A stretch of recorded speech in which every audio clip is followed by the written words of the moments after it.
connais les deux personnes et je sais ce qu'elles peuvent donner comme intensité de combat.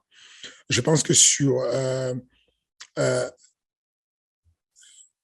rarement en Europe, on a eu un combattant aussi explosif que Karl Amoussou, on le sait. On sait que si on prend les deux bonhommes, on prend Abdul et on prend Karl Amoussou, on les met en 50-50, une position de clé de talon. Je pense que celui qui ira le plus vite, si on fait un jeu de Lucky Luke, à qui va tirer le talon de l'autre plus rapidement, c'est probablement Karl Amoussou, parce qu'il a une explosivité, une fibre rapide incroyable. Il a ce côté-là. Maintenant, à date aujourd'hui, avec la fraîcheur, je pense qu'Abdul est ce qui s'est fait de mieux comme sol dans sa catégorie en MMA, probablement sûrement en France et dans le top 10 en Europe de l'un des meilleurs sols. Donc, on sait que sur la partie sol, quand je dis sol, ça veut dire lutte sol. C'est-à-dire qu'on sait c'est quoi la lutte d'Abdul, mais on sait qu'il y a peu de personnes qui ont l'efficience de la projection comme Karl Amoussou. Je ne parle pas d'efficacité, je parle d'efficience, c'est-à-dire que le rapport de l'efficacité plus l'économie d'énergie. Donc, il peut renouveler cette projection 15 000 fois en mettant des sasaïs, des petits balayages très gentils qui t'accompagnent. Donc, il y a vraiment une masterisation du judo. D'ailleurs, c'est simple, hein.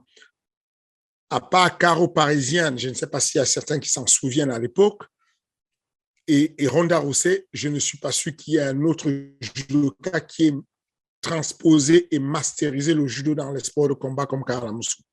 OK, donc, en termes de projection, les deux vont s'annuler ou s'annihiler probablement. En termes de sol, on aura quelqu'un qui est très précis et très puissant sur certaines actions et quelqu'un qui est complet et assez bon et endurant sur tous les aspects de soumission.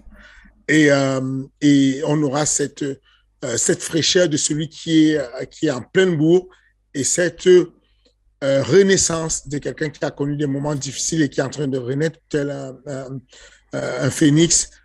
J'ai prédit une guerre sans partage. J'ai l'impression qu'il y aura vraiment une...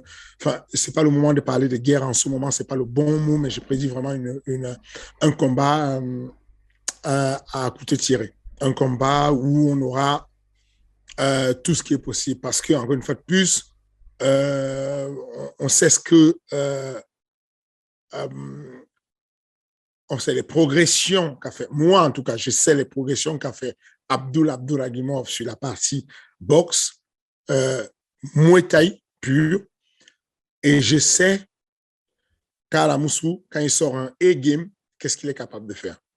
À son A-game, Karl Amoussou est capable de te péter un high kick, de te péter un genou, de te péter un...